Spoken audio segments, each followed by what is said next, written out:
Selamat pagi buat anak-anak Bapak semuanya. Senang sekali kita masih dapat berkumpul di mata pelajaran kita.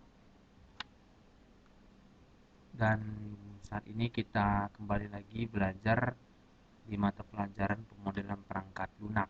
Nah, kali ini kita belajar tentang namanya model.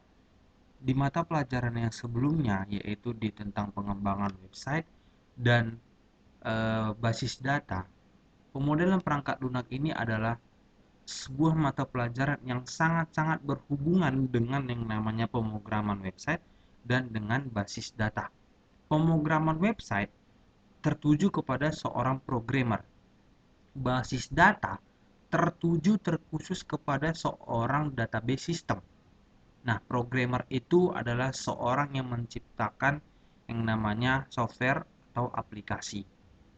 Dan si basis database system adalah orang yang bekerja di sebuah tempat yang namanya tempat penyimpanan. Nah, dia itulah yang mengeksekusi semua yang namanya database. Dia yang menghandle, dia yang mengcreate, dia yang mendelete dan semuanya, semua kerjaan yang namanya database system dia yang pegang. Nah, si pemodelan perangkat lunak ini sangat berhubungan dengan dua mata pelajaran sebelumnya. Oke.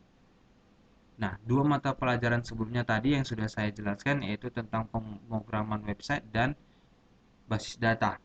Nah, si pemodelan perangkat lunak ini secara khususnya adalah sebuah pekerjaan di mana kita dapat menyelesaikan sebuah masalah yang dialami sebuah perusahaan untuk dapat mengambil apa yang harus kita lakukan, baik dalam seorang programmer maupun dia seorang database system. Apa apa sih yang menjadi masalah dalam sebuah perusahaan tersebut? Apakah ketika kita menyelesaikan masalahnya, apakah perusahaan tersebut harus atau ya harus menggunakan teknologi untuk membantu perusahaan tersebut, atau apakah perusahaan tersebut harus memperbaiki cara kerja database mereka? Karena tidak semua perusahaan akan berkembang jika menggunakan sebuah teknologi. Kita tidak bisa memaksakan sebuah perusahaan itu atau mewajibkan sebuah perusahaan itu akan berkembang jika menggunakan sebuah teknologi. Perusahaan nggak semua berkembang jika kita ciptakan sebuah teknologi. Apalagi dia perusahaan yang sudah berpuluh-puluh tahun menggunakan secara manual, yaitu catat kertas, dan tiba-tiba kita sarankan menggunakan teknologi. Secara besar mereka pasti akan menolak kita. Kenapa? Karena perubahan mulai dari penggunaan perubahan dari kertas ke teknologi itu akan hal yang pasti terjadi adalah masalah biaya yang sangat besar. Karena perubahan dari manual ke teknologi itu akan menggunakan biaya yang sangat besar dan mereka pasti tidak akan setuju. Itu yang pertama. Kedua, jika kita menyarankan sebuah perusahaan harus berpindah menggunakan teknologi, apakah benar-benar efisien terhadap perusahaan mereka? Apakah membuat perusahaan itu semakin cepat kerjanya atau akan semakin membuat mereka lambat?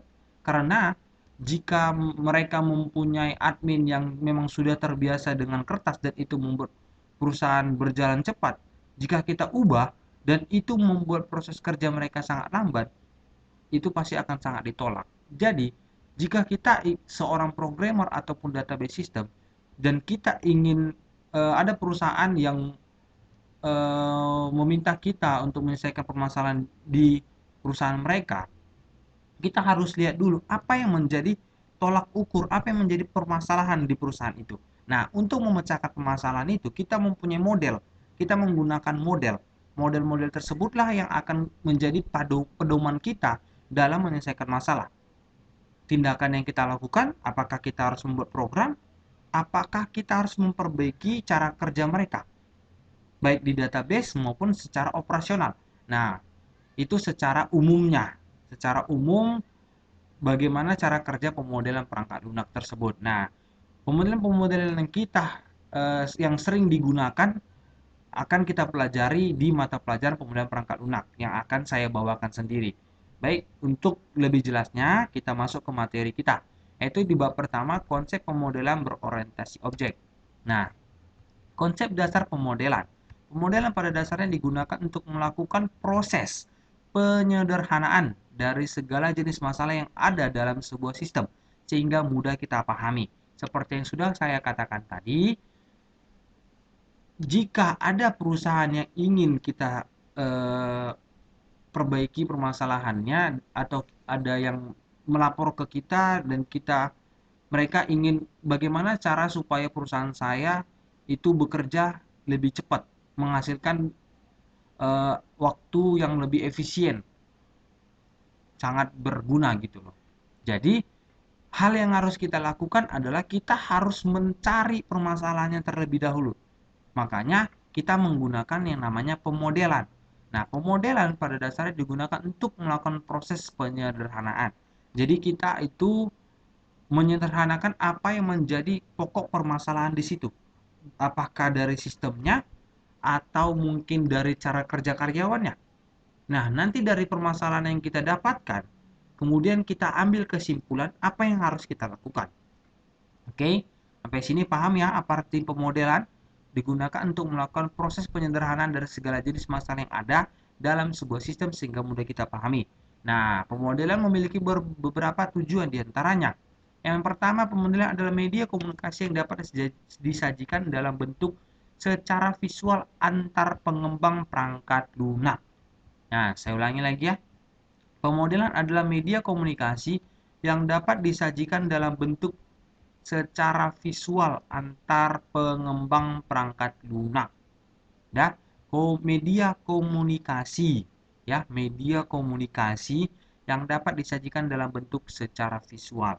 Nah, ini tujuan yang pertama ini terkhusus kepada seorang pengembang perangkat lunak atau yang disebut dengan programmer.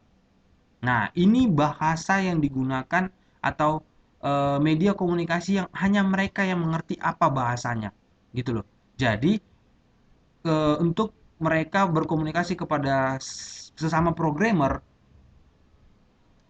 yang itu pemodelan yang digunakan. Nah, jadi memudahkan mereka saling berkomunikasi. Apa yang mereka harus lakukan? Itulah dari pemodelan yang dapat digunakan tadi. Makanya yang pemodelan pertama ini terkhusus kepada seorang programmernya. Makanya dikatakan di sini dalam bentuk secara visual antar pengembang perangkat lunak, ya kan? Kemudian yang B, pemodelan dapat digunakan sebagai sarana pendukung sistem. Pemodelan dapat digunakan sebagai sarana pendukung sistem, yaitu dalam proses dokumentasi guna mempelajari dan melakukan proses evaluasi sistem dan melakukan telaah terhadap sistem yang dirancang. Saya ulangi lagi, pemodelan dapat digunakan sebagai sarana pendukung sistem. Ya, di sini jelas dikatakan ya, digunakan sebagai sarana pendukung sistem. Nah, dalam artian sarana sebagai sarana pendukung sistem itu adalah jika kita ingin mengembangkan suatu sistem. Oke, ini kita dapat permasalahannya. Berarti permasalahannya adalah perusahaan tersebut membutuhkan sistem. Oke, baik sistem penjualan, pembelian, retur, eh, persediaan, sistem apapun itu, berarti intinya perusahaan tersebut membutuhkan sebuah sistem untuk membantu mereka dalam pekerjaannya. Nah, jadi kemudian dapat digunakan sebagai sarana pendukung sistem. Untuk mendukung sistem tersebut, kita membutuhkan sebuah namanya model. Model bagaimana cara kita mengembangkan sistem tersebut. Dari model tersebut kita tahu sistem apa yang mereka butuhkan. Terus apa-apa saja fungsi sistem yang akan kita gunakan, yang akan kita ciptakan, yang akan kita buat untuk perusahaan tersebut. Gak mungkin kan perusahaan tersebut contoh adalah penjualan, tapi kita buat sistem tentang persediaan. Itu nggak masuk akal. Oke, terlalu jauh masuk akalnya. Dia perusahaan penjualan. Oke, kita ciptakan perusahaan penjualan. Tetapi kita tidak menciptakan, kita buat sistem penjualan, tetapi kita tidak menciptakan sistem untuk mencatat sebuah stok. Itu tidak akan membantu. Kenapa? Karena di setiap penjualan kita ada yang namanya stok barang. Jika tidak ada stok barang, kita tidak tahu berapa persediaan barang kita. Jadi ketika kita menjual barang, ternyata kita